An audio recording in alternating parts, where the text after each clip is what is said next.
Fin de saison pour Victor Wembanyama après 71 matchs absolument historiques.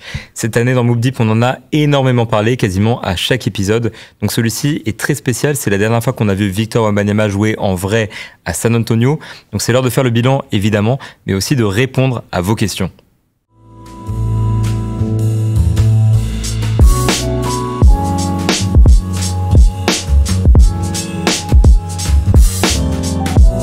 Bonjour à toutes et à tous et bienvenue dans Mobb Deep, le podcast de basket session qui raconte l'actualité de la NBA depuis les États-Unis et depuis San Antonio en l'occurrence.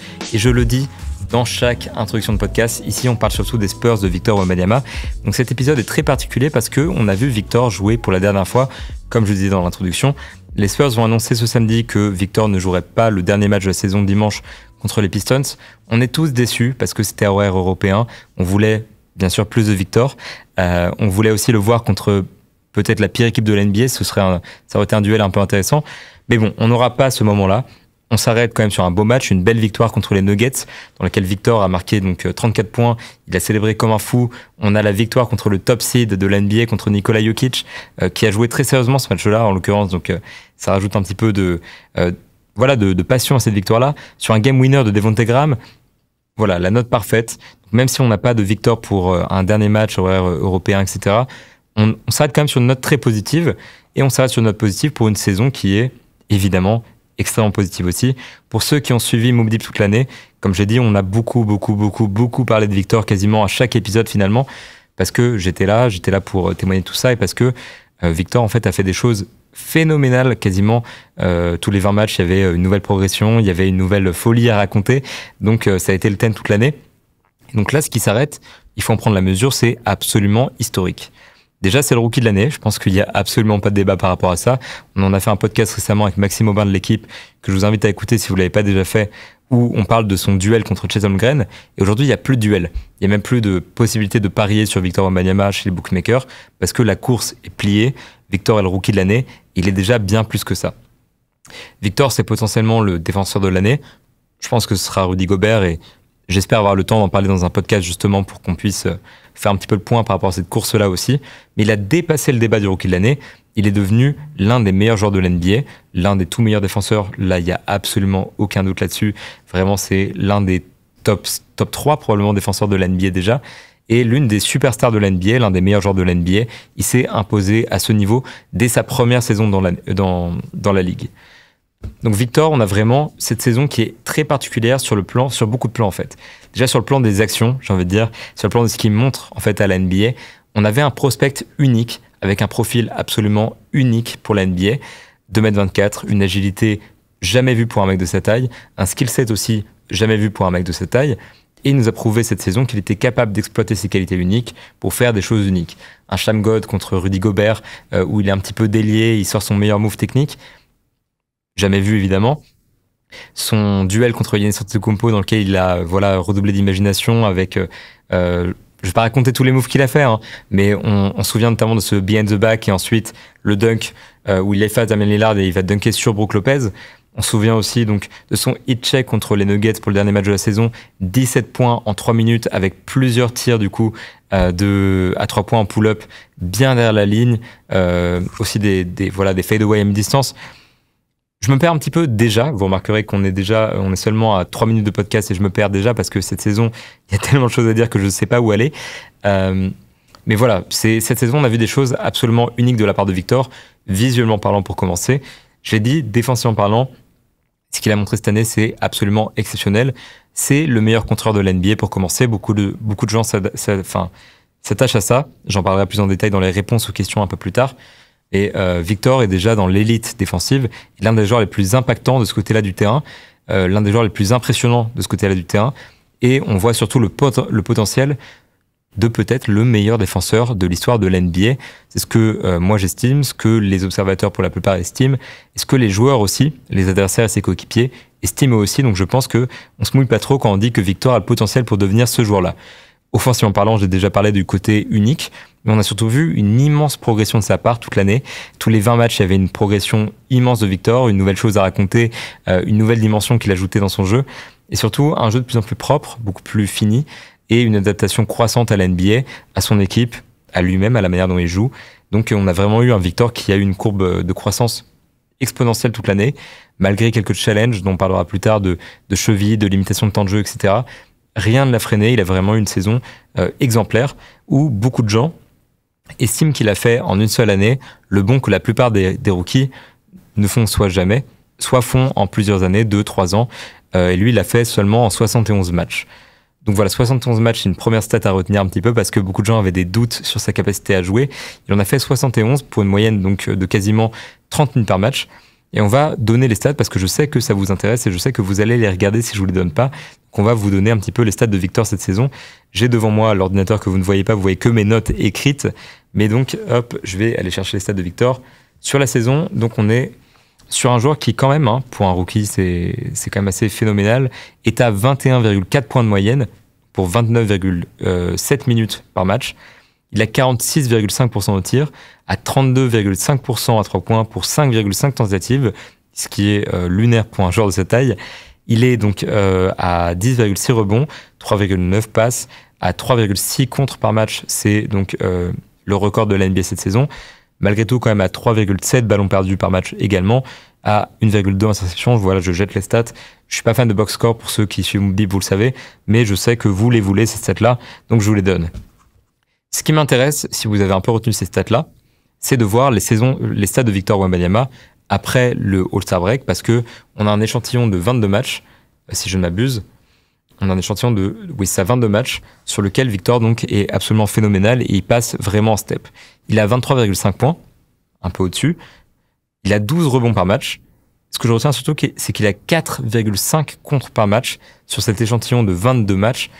4,5 contres par match. C'est absolument lunaire déjà. Donc je rappelle, il est le meilleur contreur de l'NBA à 3,6. Donc à 4,5, je vous laisse imaginer la tempête qu'il met aux joueurs qui sont derrière lui.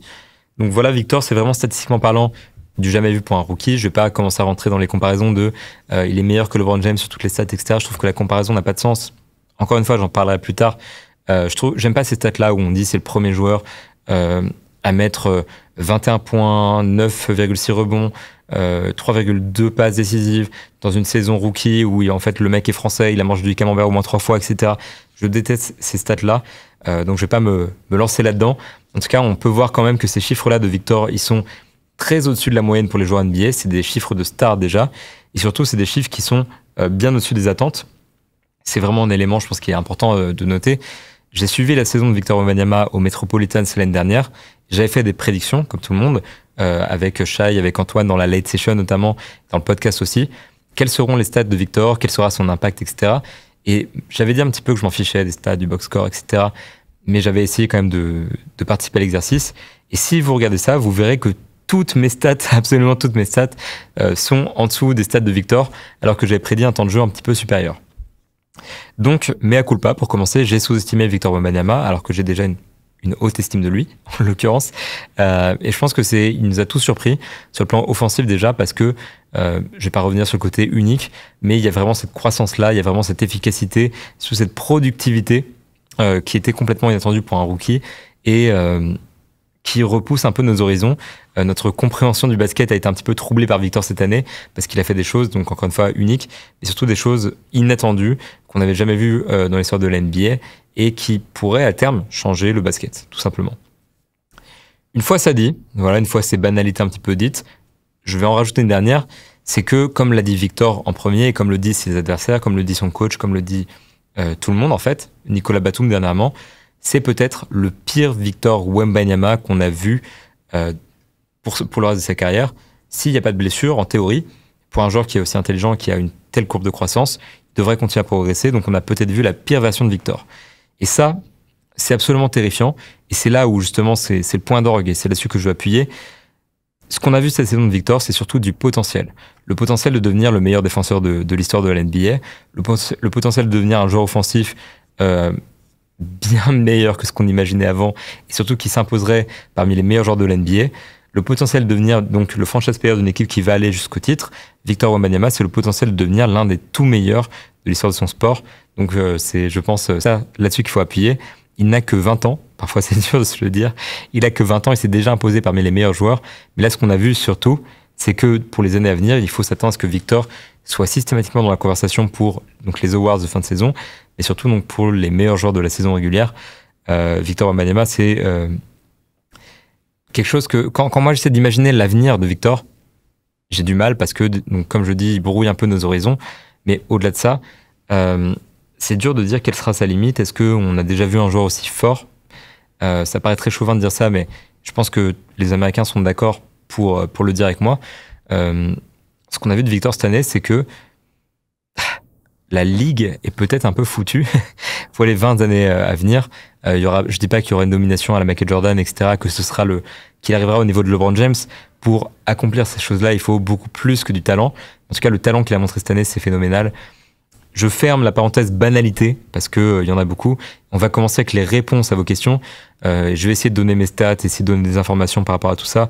Et on va essayer de faire un petit peu le bilan, poser les jalons du parcours de Victor Wembanyama cette année, à travers vos questions, justement, parce que je trouve que c'est plus intéressant, plus dynamique, et vous avez posé de très bonnes questions. Vous êtes de super auditeurs, donc on va un petit peu vous remercier pour ça aussi. Voilà, réponse à vos questions, c'est parti. Avant de répondre à vos questions, je tiens d'abord à vous adresser un grand merci à vous tous, ceux qui suivent le podcast de manière régulière, mais aussi ceux qui sont là de manière plus occasionnelle, parce que déjà, c'est grâce à vous. Si je peux rester là au Texas et vivre mon rêve américain, c'est grâce à vos écoutes, grâce à vos lectures sur Basket Session, grâce à tout ça. Et puis surtout, merci pour votre bienveillance, parce que vraiment, toute la saison, j'ai reçu plein d'amour, plein de messages privés, de commentaires, de tweets carrément qui parlaient de moi, toujours avec une grande bienveillance. Donc merci beaucoup pour ça, parce que, comme j'ai dit, c'était mon rêve de venir ici, et vous l'avez rendu beaucoup plus fun encore avec tout ça. Donc vraiment, je tenais à placer ça là. Ce ne sera pas le dernier épisode de Move Deep, mais merci pour ça, et merci pour vos questions, évidemment, qui étaient nombreuses et très intéressantes. Et du coup, on va commencer maintenant avec notre première question. Première question, du coup, qui nous vient de Skiller Matt. Sur quels axes trouves-tu que Victor a le plus progressé cette saison? Je garde ça pour une deuxième partie. Quels sont les points à améliorer en priorité pour sa deuxième saison pour continuer sa progression? Ce qui est évidemment une excellente question. Merci beaucoup pour ça. Alors, j'en ai déjà pas mal parlé de sa progression en l'occurrence, mais quels sont les axes principaux de progression? On lui a posé la question. Il faut suivre ça pour son dernier match, juste après son match contre Denver. Sur quoi il a progressé? Quels sont les principaux aspects? Donc, il nous a répondu qu'il avait progressé sur tout, à son avis, mais en particulier sur le playmaking, l'agressivité et sur le physique. Quand il se regarde lui-même il y a un an, il se dit qu'il a vraiment changé physiquement parlant et qu'il gère beaucoup mieux. Je suis assez d'accord avec lui. Je pense que, surtout avec le point numéro 1 et le point numéro 3, pour moi, dans les principaux axes d'amélioration de Victor, il y a du coup vraiment le playmaking de manière générale. Donc, autant pour ses coéquipiers que pour lui-même. En termes de jeu de passe, il a beaucoup évolué. Il est vraiment capable de faire des passes qui, aujourd'hui, sont des passes de vétérans. Quand il est arrivé en NBA, il a eu du mal, c'est normal, à comprendre le jeu, à s'adapter aux attaquants adverses, à ses coéquipiers, etc. Et là, on est arrivé à la fin de la saison à un stade où vraiment il a une lecture du jeu, en attaque notamment, qui est exceptionnelle, et un moyen de manipuler la défense qui est vraiment intéressant. Donc ça se retranscrit beaucoup sur son jeu de passe, par exemple, ou dans le match contre les Nuggets, par exemple, je pense à une passe en particulier, où il reçoit la balle de Trey Jones, il fait un pas, il enroule le bras autour de Nikola Jokic, dans un petit interstice entre deux joueurs, il envoie le ballon à Sidi Sissoko, qui monte au dunk. Et cette passe-là m'a marqué parce que justement, elle montre à quel point Victor a progressé, parce qu'en début de saison, les passes étaient peut-être moins bonnes, il y avait beaucoup de turnover là-dessus, et en l'occurrence, là, pour le coup, il a cette passe-là. Et cette passe-là, en fait, elle demande donc déjà de 1, d'être prêt mentalement, parce qu'il reçoit le ballon de Trey Jones, du coup, quand il est en course vers le panier. Numéro 2, une question de gestion de l'espace qui est très importante. Il fallait savoir que Sidi était derrière et en train de faire le cut alors qu'il ne regardait pas. Justement, une coordination main-œil qui est importante parce que il faut qu'il aille du coup, qu'il regarde devant pour faire croire au joueur des Nuggets qu'il a peut-être tiré et que finalement il passe la balle derrière. Alors, il ne regardait pas non plus le panier, c'est peut-être l'étape suivante, mais pour le coup, il était quand même pas du tout en train de regarder là. Et il manipule la défense du coup avec ses yeux pendant que sa main fait autre chose. C'est intéressant. Et au-delà de ça, du coup, il y a le côté technique juste de la passe tu as 2 défenseurs devant toi, tu profites de ta taille pour enrouler ton bras autour de Nikola Jokic, qui n'est pas le joueur le plus facile à contourner de la NBA, je pense. Et au-delà de ça, du coup, je dis beaucoup au-delà de ça, tu trouves l'interstice entre ces deux joueurs, c'est millimétré, et tu envoies vraiment la balle à Sidi Sissoko sur le bon timing, qui va monter au dunk. Et bonbon dans cette histoire, c'est que je pense que c'est la première passe décisive de Victor pour Sidi depuis le début de la saison. Donc, super action. Pour moi, cette action montre vraiment les progrès de Victor à la passe en termes de playmaking, parce que justement, elle regroupe tous ces éléments qu'il a dû maîtriser pour devenir le joueur qu'il est aujourd'hui. Et quand on parle de la progression de Victor et qu'on dit qu'il a vraiment pris plusieurs années en une seule, pour moi, c'est avant tout ça. Pour moi, la suite, vraiment par rapport à ça, ça va aller avec, en fait. C'est plus que le playmaking, c'est le decision making. Sa sélection de tirs, c'est vraiment épuré depuis le début de la saison. Il prend plus les mauvais tirs qu'il prenait au début, les longs tirs à mi-distance, les tirs très contestés à 3 points. Alors, il prend toujours pas que des bons tirs, il prend beaucoup de tirs difficiles aussi, parce qu'il est très peu entouré, il n'y a pas beaucoup de spacing autour de lui, et c'est pas toujours évident. Et puis, il est très ciblé par les défenses, logiquement. Donc, il prend pas que des bons tirs. Des fois, il est obligé de prendre des mauvais tirs, des fois, il prend des mauvais tirs parce qu'il fait l'erreur de le faire, mais il a quand même beaucoup progressé par rapport à ça, et beaucoup progressé sur les tirs qu'il met. J'ai pas préparé les chiffres, j'avoue, mais à coup pas. Mais en tout cas, sur sa mécanique de tir et sur son taux de réussite, sur les tirs qui sont du coup les bons tirs qu'il prend maintenant, il y a vraiment une claire progression, il est beaucoup plus efficace. Sur son volume, ça se voit, il était du coup sur la saison, en début de saison, il prenait beaucoup moins de tirs à 3 points. Maintenant, il en prend beaucoup plus parce qu'il a supprimé ses longs tirs à mi-distance pour les remplacer par des tirs qui sont plus efficaces. Donc je pense qu'il y a ça aussi. C'est un meilleur shotmaker. Tout simplement. Et un élément d'amélioration, par exemple, c'est que, on en avait parlé dans le podcast avec Azad récemment, on disait qu'il y avait une anomalie statistique avec Victor, qu'il met beaucoup plus de pull-up à 3 points que de catch and shoot. Il est plus efficace sur un volume similaire, ce qui est une anomalie en NBA. Et depuis le All-Star Break, en fait, on voit les choses se rééquilibrer. Je pense encore une fois au match contre les Nuggets. Dans son hit check à 17 points en 3 minutes, il marque pas mal de paniers en catch and shoot. Donc c'est quand même, je pense, un vrai axe d'amélioration. Et c'est quelque chose qu'on a vu tout au long de la saison. Mécaniquement parlant, dans les chiffres, dans le rôle, etc. Le shotmaking a beaucoup changé. Donc le troisième élément, parce que l'agressivité, je suis d'accord, mais pour moi c'est assez banal et typique d'un rookie. Le troisième élément, pour moi, c'est donc le physique, comme il le souligne, où effectivement il a appris à gérer le contact, en attaque notamment, en défense aussi, il gère mieux le contact. Donc il y a une amélioration physique par rapport à ça. Il y a aussi une amélioration physique par rapport à l'endurance. En début de saison, il jouait moins de 30 minutes par match. Il a eu sa limite de temps de jeu de 25 minutes. Depuis le All-Star Break, on est à 32,5 minutes. Donc, on s'approche vraiment du temps qu'on exige d'un titulaire. Et donc, j'en profite du coup pour répondre par ailleurs à une question qui concerne le temps de jeu de Victor. Est-ce qu'on sera en hausse la saison prochaine sur ces minutes? Par exemple, 32 minutes. Je pense qu'il jouera plus de 32 minutes parce qu'il joue déjà plus de 32 minutes depuis une vingtaine de matchs. Donc il faut au moins s'attendre à ça et je pense que ça pourra aller au-delà en bossant le cardio en plus. Voilà, donc il y a le cardio, il y a vraiment le côté force, il y a le côté prise de position sur lequel il a progressé cette saison. Physiquement parlant, je pense qu'il y a quand même des beaux progrès de sa part, sachant que il a prévu de se développer cet été. Pareil, encore une fois, je rebondis directement sur une autre question. Alors je vais faire un mix de questions. Skiller Matt qui nous demandait quelles sont les priorités pour sa deuxième saison et Ira Gaël qui nous demande est-ce qu'il s'est exprimé sur ses objectifs d'entraînement pour l'intersaison, lui ou son staff. Très peur du lobbying pour ajouter des kilos. Donc, tu penses qu'il faut renforcer l'endurance en priorité. Première chose, je suis assez d'accord. Deuxième chose, Victor est d'accord. J'ai beaucoup parlé de ça ces derniers temps parce que c'est un sujet qui est intéressant et je sais qu'il intéresse beaucoup de gens. Et parce que quand tu le vois jouer contre Nikola Jokic, tu te poses la question, est-ce qu'il ne ferait pas bien, par exemple, d'ajouter un petit peu de kilos pour défendre ce genre de joueur, pour attaquer ce genre de joueur? Je lui ai demandé ce qu'il en pensait et ce qu'il m'explique, c'est que cet été, l'objectif, c'est de prendre du poids, se renforcer, c'est sa priorité. On ne prend pas du muscle pour prendre du muscle, on ne prend pas du poids pour prendre du poids. L'idée, c'est pas juste d'être plus lourd, c'est d'être plus fort. Parce qu'il ne veut pas non plus s'encombrer de muscles inutiles, déjà, ce serait contre-productif. Au-delà de ça, Victor, du coup, il doit rester assez léger, mais en même temps, se renforcer pour mieux prendre les écrans, pour mieux s'imposer au contact, etc. Donc, il est conscient de ça. Et donc, le lobbying, en l'occurrence, n'a pas d'effet. Je pense que s'il y a bien une franchise en NBA qui n'est pas sensible à la pression des médias et des réseaux sociaux, c'est les Spurs. Pas d'inquiétude par rapport à ça. Ce qu'il expliquait, c'est que pendant cette prise de masse qu'il gérera pendant l'été, les Spurs surveilleront et que l'idée, c'est de faire ça de manière progressive, organique, d'éviter qu'ils prennent trop de poids trop vite et que ce sera en fait raisonné. Ce sera vraiment du coup quelque chose de travaillé, de réfléchi comme tous les aspects de sa croissance. Donc il n'y a pas de raison. Et Victor est conscient qu'il peut pas devenir, ou peut-être qu'il ne veut pas devenir Giannis Antetokounmpo, parce que c'est pas le profil et c'est pas ce qu'ils veulent pour lui. On en a parlé pareil avec Azad récemment. Le skill set de Victor et ses prouesses offensives et défensives dépendent beaucoup de son agilité, de sa mobilité. Donc devenir plus lourd, c'est peut-être se tirer une balle dans le pied quelque part. C'était notamment ce que pensait Holger Geschwinder, le coach de tir de Dirk Nowitzki, qui avait dit l'été dernier qu'il fallait surtout pas qu'il se renforce trop et qu'il fallait qu'il reste plutôt svelte, agile et rapide. Je pense que c'est vraiment la direction qu'ils prennent par rapport à ça.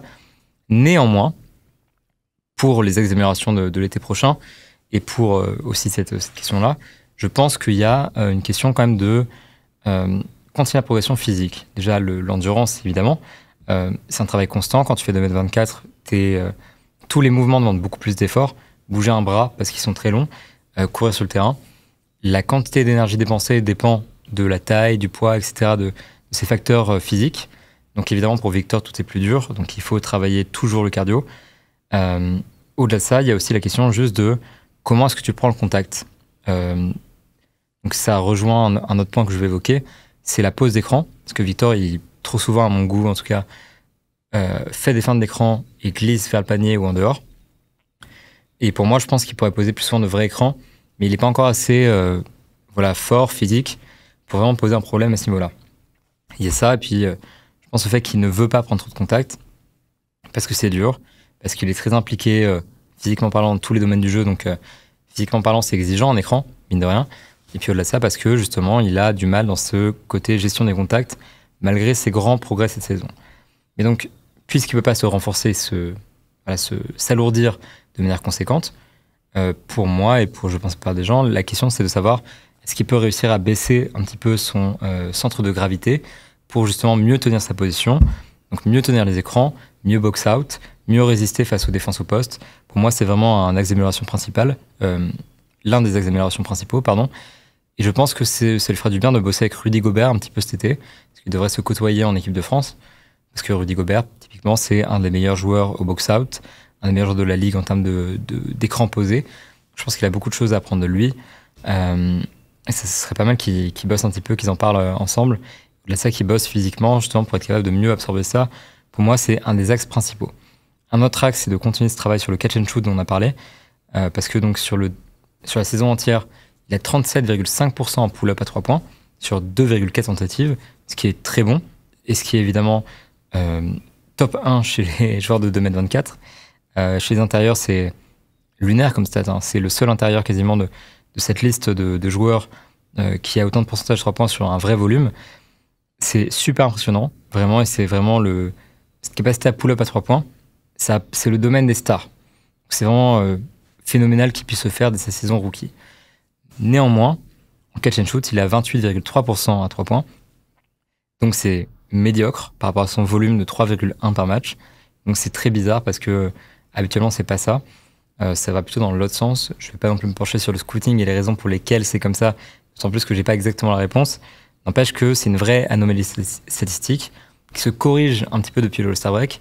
Je pense que cet été, il doit bosser sur son catch and shoot parce que comme on le disait encore une fois dans un podcast récent, s'il devient une menace de pick and pop vraiment conséquente, c'est très difficile à défendre et donc c'est vraiment une arme essentielle de sa panoplie. Donc l'idée, c'est qu'il se développe encore sur ce catch and shoot, qu'il puisse être aussi efficace qu'en pull-up pour justement devenir un joueur létal en pick and pop. Et le troisième domaine dans lequel il peut encore s'améliorer probablement, c'est juste en fait dans la compréhension du jeu, parce que c'est peut-être tout ce qui lui manque encore défensivement parlant. C'est un domaine dans lequel il a fait énormément de progrès aussi cette saison, mais c'est normal qu'en fait ça se rejoigne, hein, les progrès qu'il a fait cette saison et ses axes de progression, parce que souvent on remarque les endroits dans lesquels il était peut-être moins bon en début de saison, dans lesquels maintenant il est meilleur, moyen, où il est devenu bon carrément. Donc fatalement, on s'intéresse principalement à ces domaines-là.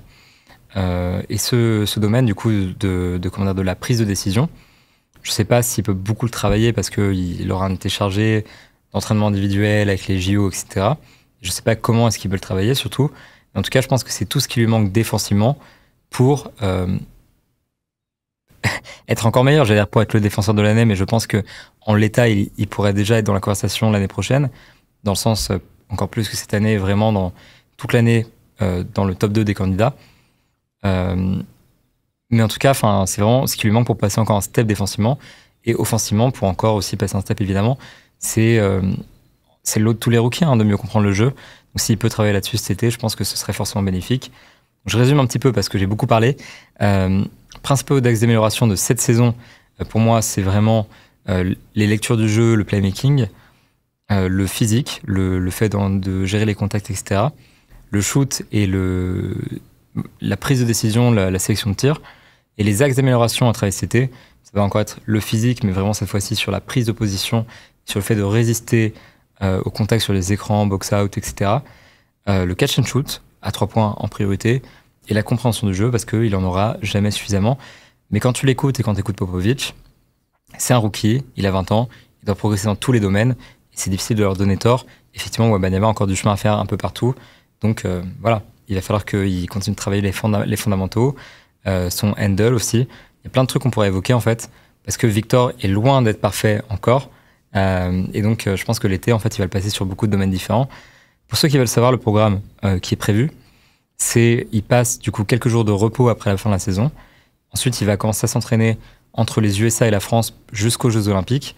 Il sera principalement aux États-Unis parce qu'il expliquait justement qu'il voulait profiter des infrastructures, du matériel disponible sur place. Il va travailler notamment avec Tim Martin, son entraîneur personnel qui travaille à Dallas. Donc il va beaucoup bosser sur le côté individuel.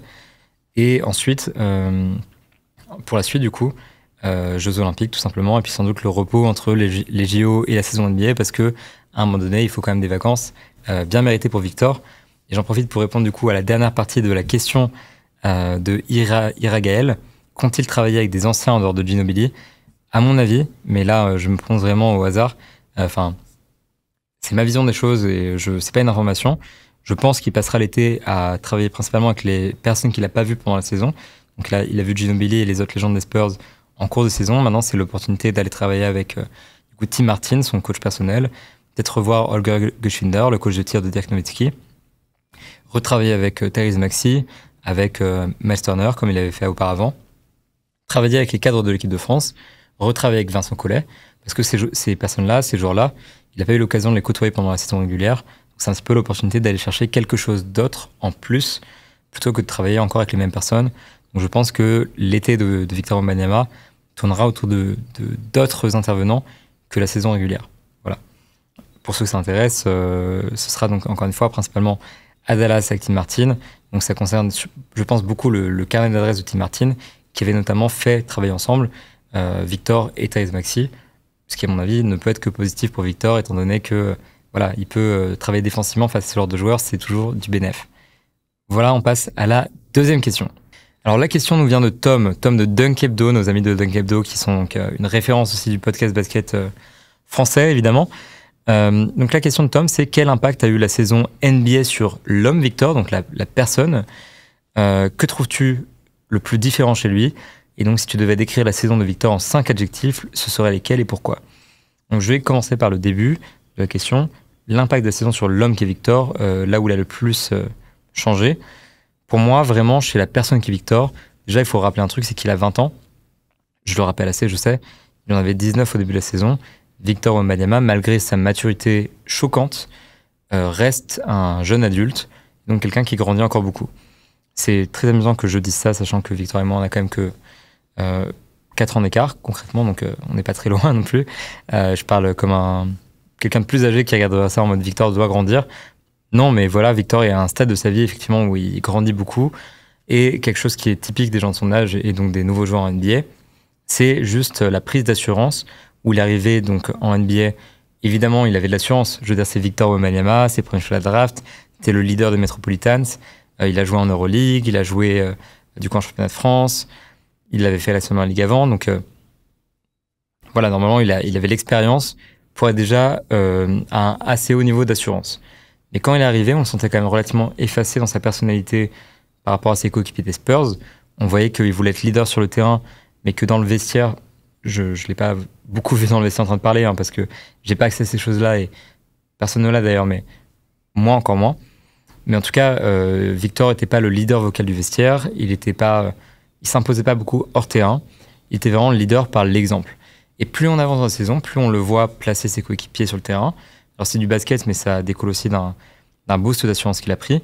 Parler aux arbitres, demander des replays à Popovic. Et dans le vestiaire, prendre du coup une place plus importante en tant que leader. Alors ça, c'est tous les joueurs qui nous l'ont dit.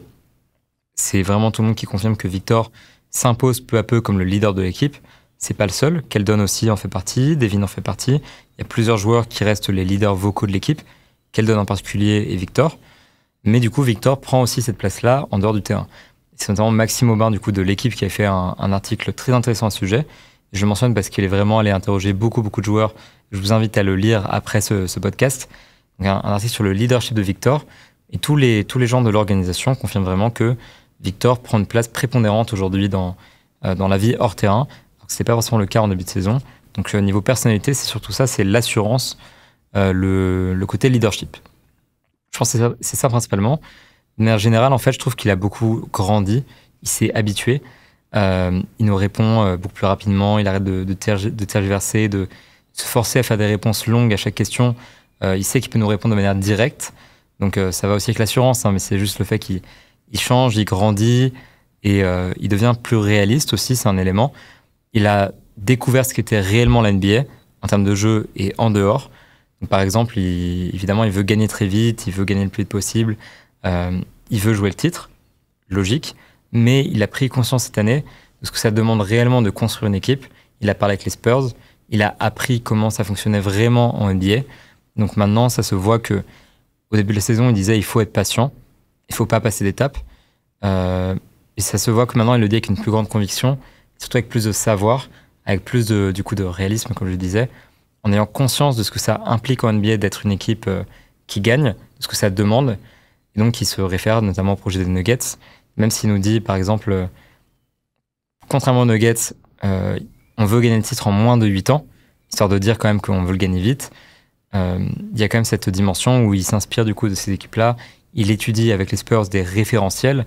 Donc en fait, il a une bien meilleure idée de comment ça marche, de ce qu'il peut espérer, etc. Et ça se voit donc dans ses réponses, ça se voit dans son comportement. Il aime toujours autant la victoire, mais juste il a compris mieux la NBA.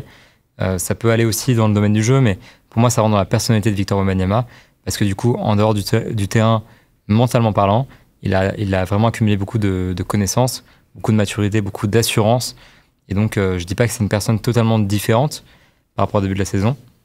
J'ai suivi la saison dernière aux Metropolitans et je trouve qu'il a déjà pas mal changé quand même. Mais c'est pas, il reste le même fondamentalement parlant. Mais par contre, oui, il y a une vraie croissance de Victor en tant qu'homme. Donc, ça fait plaisir à voir. Donc, je réponds à la deuxième partie de la question.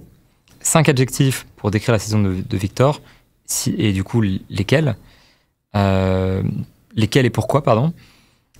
5, c'est un peu beaucoup, donc j'en ai pris 3. Voilà, j'ai triché, mais c'est mon podcast, je fais ce que je veux. J'ai choisi donc unique. J'enfonce une porte ouverte, mais c'est l'adjectif qui correspond à Victor. On n'a jamais vu ça en termes de jeu, en termes d'engouement. Pour un Français, évidemment. On n'a jamais vu les défenses, les attaques réagir comme ça, Victor Wembanyama. Enfin, un joueur en NBA que on les a jamais vus réagir comme ils réagissent face à Victor. Donc vraiment, c'est un impact unique, une saison unique, un joueur unique. Donc je pense que ce mot-là, il est pas galvaudé, c'est vraiment quelque chose d'important. Victor est absolument unique. D'ailleurs, c'est le terme qu'emploient tous les coachs adverses qui viennent. Ils précisent, ils ont un joueur très unique. Ce qui ne veut pas dire grand-chose parce que unique, c'est unique. Il n'y a pas plus unique. On se comprend. Mais les coachs, eux, adorent dire ça comme ça. Il est very unique. Et c'est vraiment ce qui revient tout le temps quand on parle de Victor. Donc voilà, unique, c'est, je pense, le mot essentiel. Ensuite, rassurant. J'en ai parlé un petit peu avant, mais il a joué 71 matchs. Il y a beaucoup de gens qui imaginaient qu'il allait être load managé en termes de matchs joués. Des gens qui imaginaient qu'il se blesserait. Des gens qui avaient peur de ça. Il joue 71 matchs. Il n'a aucune véritable blessure. Il y a ses problèmes de cheville, la droite principalement. C'est jamais une vraie blessure, c'est des précautions des Spurs. Et c'est parce qu'elle était fragilisée apparemment. Donc il n'y a pas eu de vraie blessure qu'il a tenu à l'écart des parquets pendant longtemps, malgré du coup la gestion des Spurs qui était un petit peu paradoxale. C'est aussi très positif, très rassurant, sachant que lui n'avait pas peur, qu'il n'a pas un historique de blessure important, et que beaucoup d'observateurs avaient dit à 2m24, Le risque, c'est qu'il se blesse. Donc les gens sont heureux de voir qu'il est capable d'enchaîner les matchs à ce point. Et Victor lui-même, d'ailleurs, en est très satisfait. Donc rassurant par rapport à ça, rassurant par rapport à ce qu'il peut faire en termes de jeu offensif, rassurant qu'il puisse du coup dribbler, déployer son jeu en NBA alors que beaucoup de joueurs lui avaient dit que ce serait pas possible, et rassurant par rapport à son niveau défensif également, où on s'est projeté en se disant Victor sera rapidement un excellent défenseur en NBA. Il nous rassure en nous montrant que c'est vrai, tout simplement. Donc une saison unique, rassurante, et pour moi le troisième mot c'est prometteuse évidemment, parce qu'on rappelle que Victor c'est avant tout un potentiel, c'est un jeune joueur, il a un potentiel immense, il est déjà exceptionnel, mais surtout ce qui devrait normalement arriver devrait être encore meilleur. Donc prometteuse dans le sens où même s'il est encore peu efficace en attaque, il a encore pas mal de lacunes, il a montré des choses donc rassurantes évidemment, mais des flashs de beaucoup de choses dans le jeu qui laissent présager qu'il deviendra l'un des meilleurs joueurs de la ligue, le meilleur défenseur de la NBA. Donc voilà, je retiens cette promesse que la saison de Victor nous fait. Et en fait, je pense que là, on est en train d'assister au début d'un des plus grands joueurs de l'histoire de la NBA. Je pense que personne ne le nie vraiment. C'est pas une hot take de dire ça. Donc unique, rassurante, prometteuse. Pour moi, c'est les 3 termes qui résument la saison dans les grandes lignes. Et je m'arrêterai à 3 parce que 5, j'ai eu du mal à choisir. C'était un peu compliqué d'en trouver 5 qui étaient pertinents. J'ai peur de me répéter, donc ce sera 3. Désolé Tom. Mais voilà pour ta réponse. Ok, je vais pas vous le cacher, j'ai eu beaucoup de questions, la majorité je pense, sur la free agency, l'été, la draft, etc. Donc c'est pareil, je vais faire un gros mashup de tout ça, parce que il y en a beaucoup trop. Elles sont très intéressantes, mais elles tournent autour des mêmes thèmes. Je vois bien que vous êtes déjà, en fait, vous dans le futur, et je comprends tout à fait, parce que cette saison elle est quand même frustrante avec 21 victoires, et on aimerait voir les Spurs gagner. Je vais commencer par la question de Mike Laviole, du coup, qui couvre les Raptors à Toronto. Il faudra un jour que tu passes dans Moop Deep, Mike, et qu'on parle un petit peu de ton équipe. Ne penses-tu pas que les Spurs devraient songer à bien l'entourer dès la saison prochaine, vu le niveau qu'il a affiché, et que ce serait du gâchis d'attendre que certains de ses coéquipiers se développent une saison de plus? Donc ça correspond à plein d'autres questions. Pensez-vous que les Spurs vont recruter un top joueur pour atteindre les playoffs prochaine année? Est-ce que du coup, ils vont essayer est-ce que Victor va mettre la pression pour recruter un meneur star? Est-ce que du coup, les Spurs peuvent attirer des free agents? J'essaie de répondre à toutes ces questions-là parce que c'est vraiment le gros thème, je pense, de cette FAQ. Donc première chose, est-ce que les Spurs vont l'entourer dès la saison prochaine? Je suis pas sûr, franchement. On n'a pas beaucoup d'informations sur ce que veut faire San Antonio. On n'a pas d'inside. Personne n'en a vraiment, je pense. Brian Windhorst en a parlé récemment et il a dit qu'il fallait pas s'attendre à de gros moves de la part des Spurs. Mais même pour lui, c'est un peu confus. Ce qu'on a entendu quand même, c'est que globalement, ils allaient garder la majorité de leur groupe et que ce que Victor lui-même a dit, c'est que l'idée, c'était quand même de conserver les joueurs et de d'abord, avant tout, développer les joueurs qu'ils ont dans leur équipe par souci de déjà, je pense, de logique, tout simplement. C'est comme ça qu'on construit une équipe NBA, par le développement, avant tout. Et aussi parce que, du coup, Victor expliquait qu'ils ont peur qu'ils envoient un joueur ailleurs et qu'il explose, comme Victor Oladipo, comme Domantas Sabonis dans le trade entre le Thunder et les Pacers qui avaient envoyé Paul George à OKC. C'est mon exemple. Ils ont peur que, justement, en partant ailleurs, les joueurs se développent énormément et qu'ils passent à côté d'un joyau qui laisse partir le Jalen Brunson, le Domantas Sabonis, le que sais-je. Donc, il y a quand même cette idée de garder les jeunes et de les développer. Donc, première chose, et ça répond à la question de est-ce que Victor va mettre la pression pour recruter une star? Quand Victor parle de son implication avec le front office, il dit vraiment qu'il est consulté, qu'on lui demande son avis. Quand il le présente lui-même, il dit pas que c'est lui qui fait les choix, et je pense que c'est pas vraiment le cas. Il fait pas les choix, je veux dire. Il est consulté parce que c'est important pour l'équipe de s'assurer qu'il est à l'aise avec le projet.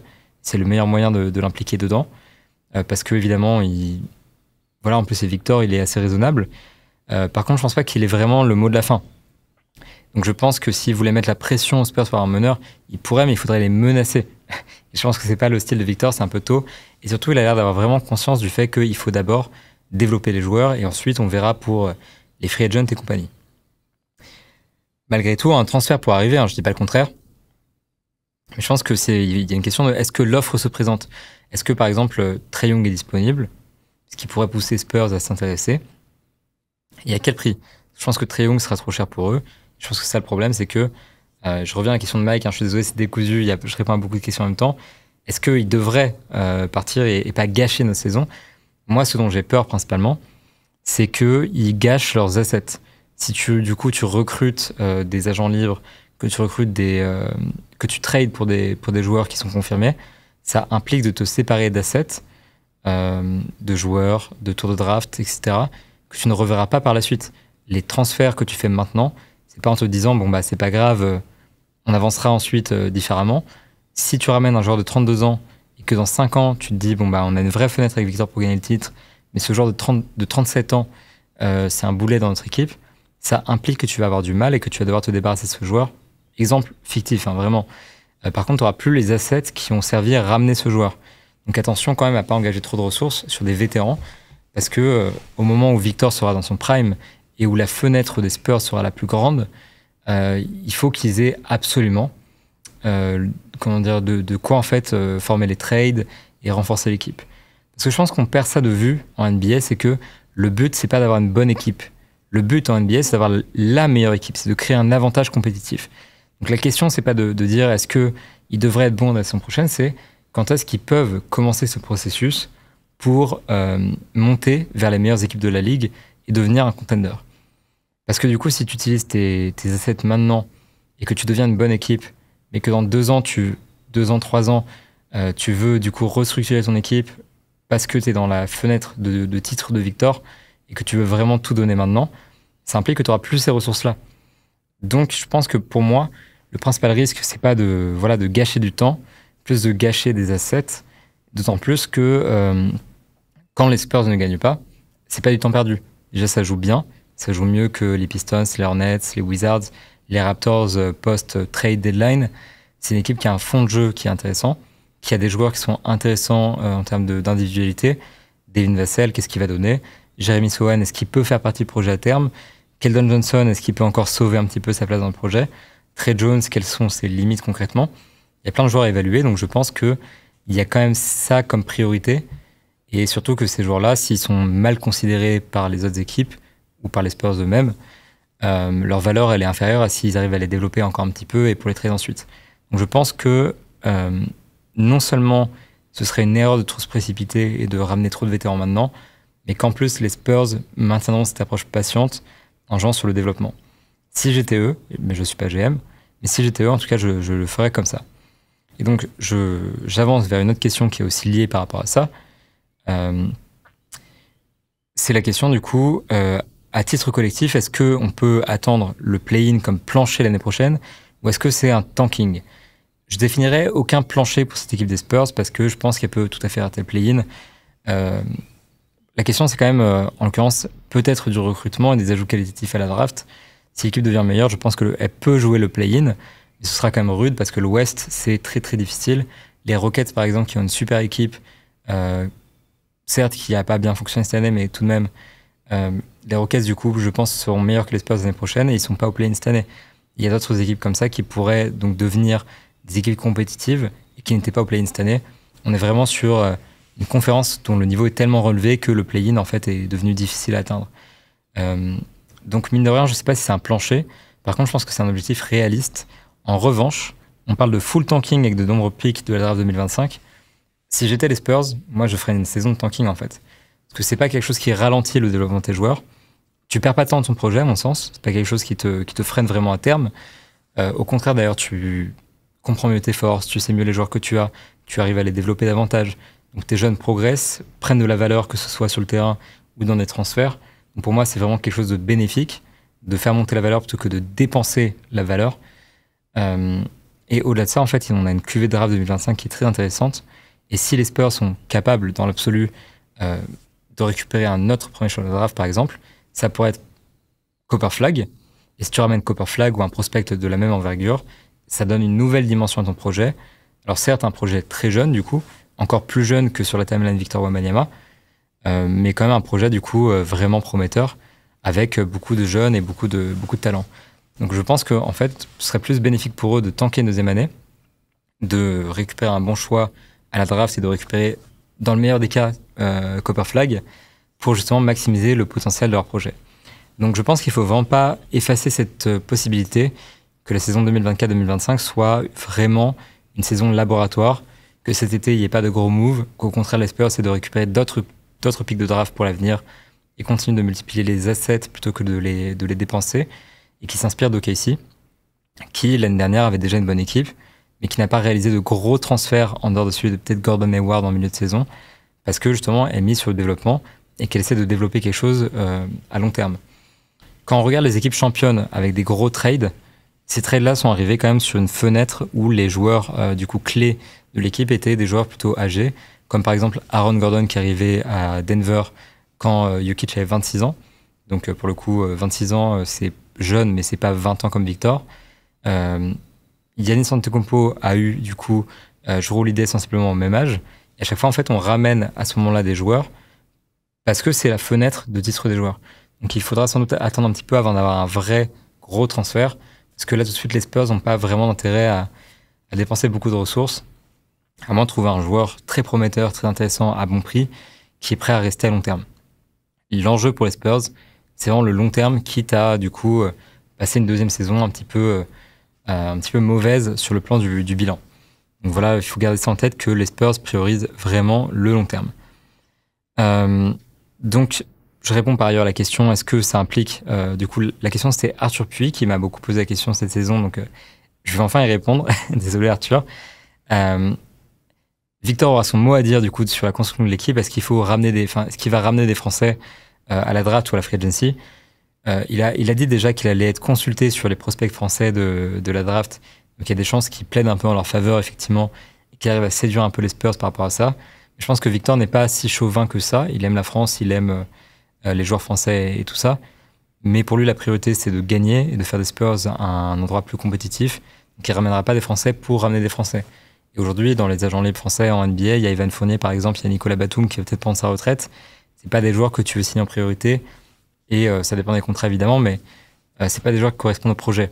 Donc je pense qu'il faut pas s'attendre à ce qu'il y ait vraiment un push de Victor à la free agency, ni même à la draft, où il devrait peut-être inciter un peu les Spurs à prendre un Français, parce que autant prendre un Français, mais pour lui, je pense que c'est aussi la logique de prendre le plus gros talent et de renforcer l'équipe avant de renforcer du coup la connexion dans le vestiaire avec le camembert qui pue et la French mentality, quoi.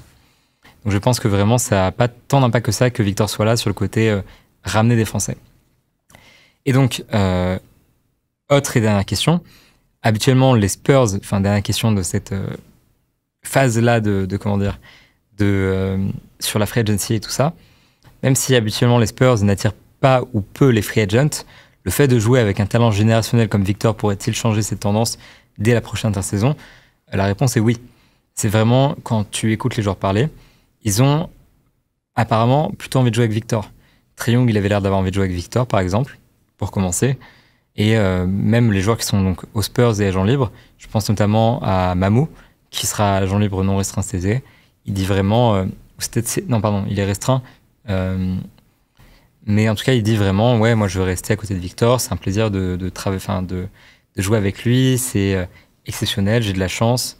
Donc pour les gens, j'ai l'impression que c'est un vrai argument. Et en fait, le Texas a plein d'arguments. C'est pas une franchise qui a attiré les free agents pour plusieurs raisons. C'est parce que effectivement, c'est pas très glamour, c'est pas un gros marché ni rien. Il n'y a pas grand chose à faire à San Antonio, honnêtement, et c'est pas très développé. Donc il y a la plus grosse signature sur les 10 dernières années, 20 dernières années, c'est LaMarcus Aldridge, ce qui était pas mal, mais c'est un peu l'exception.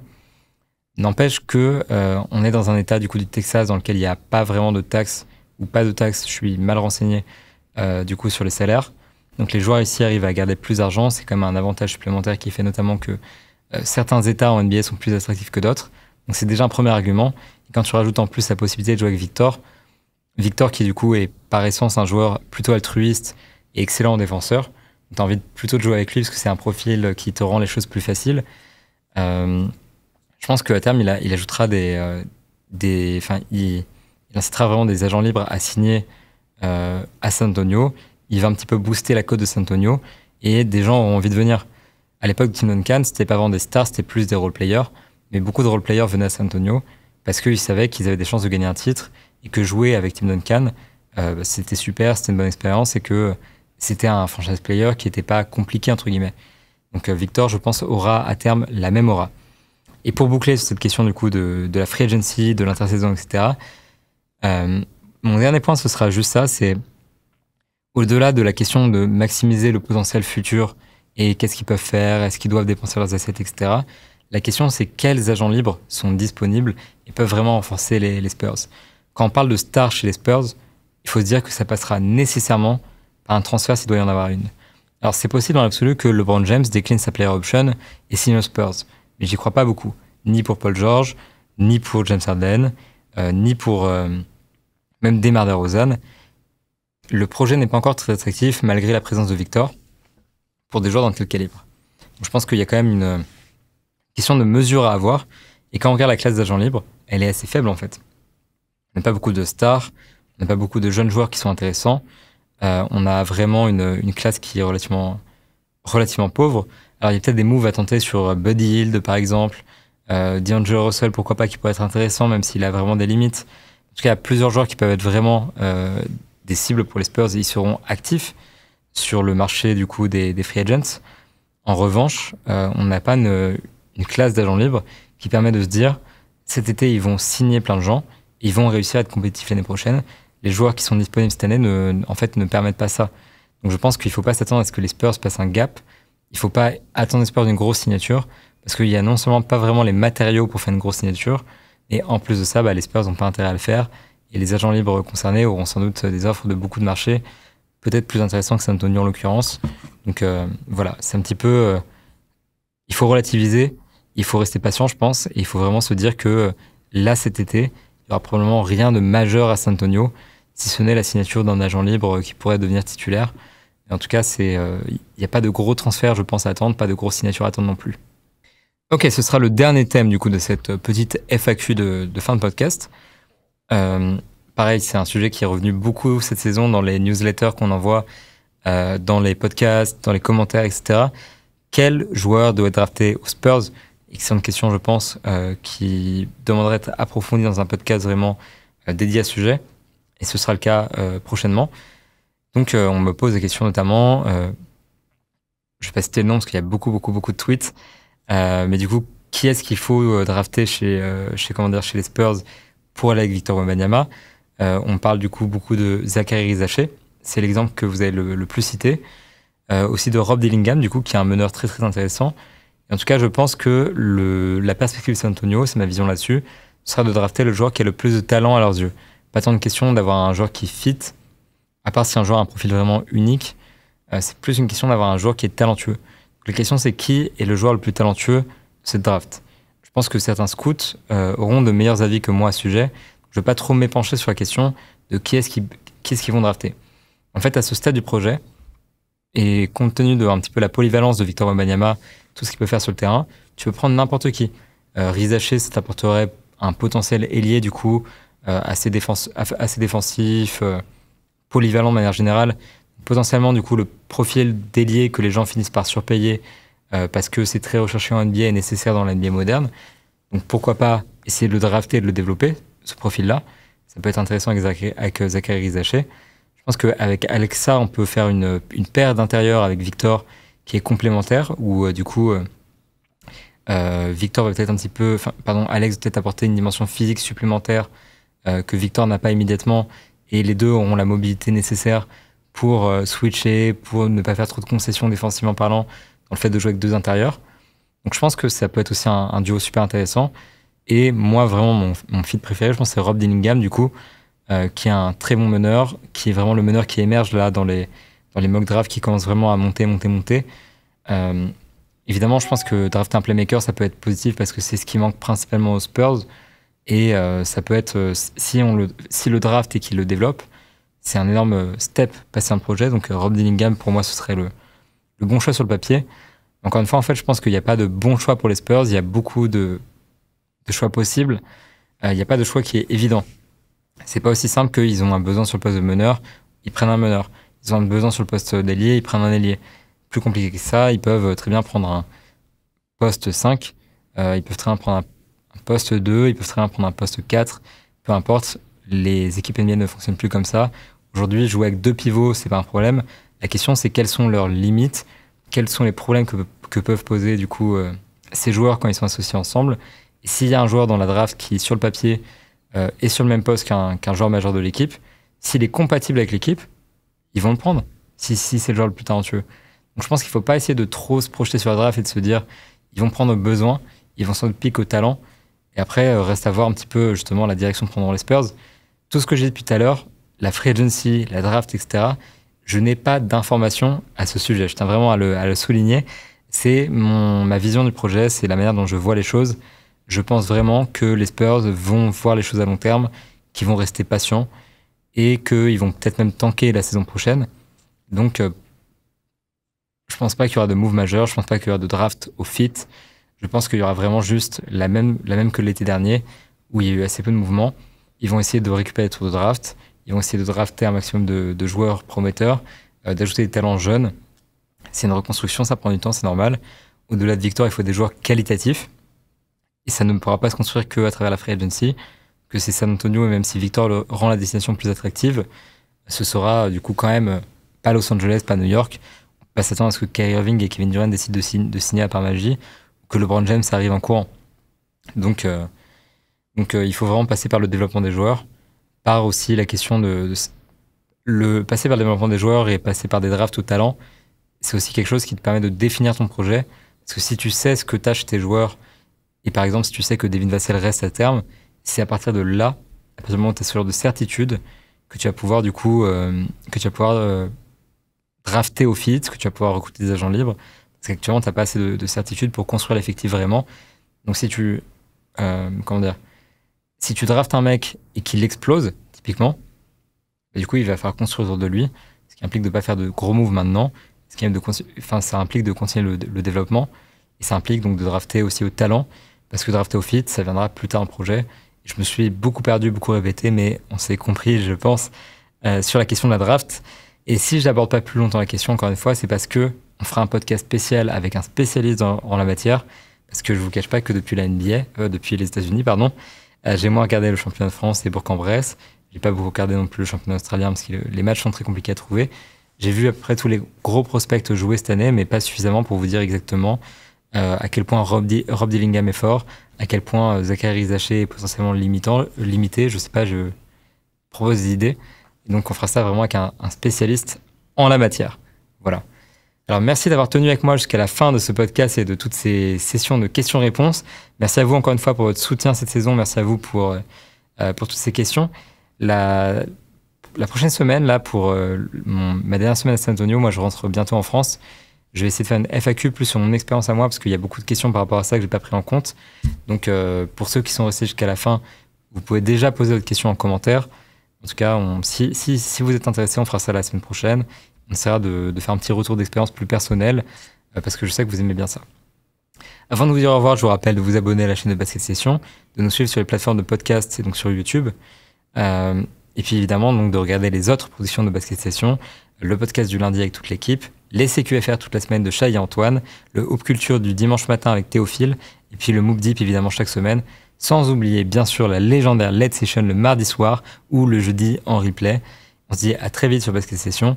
Merci à vous encore une fois infiniment pour cette saison et à très vite.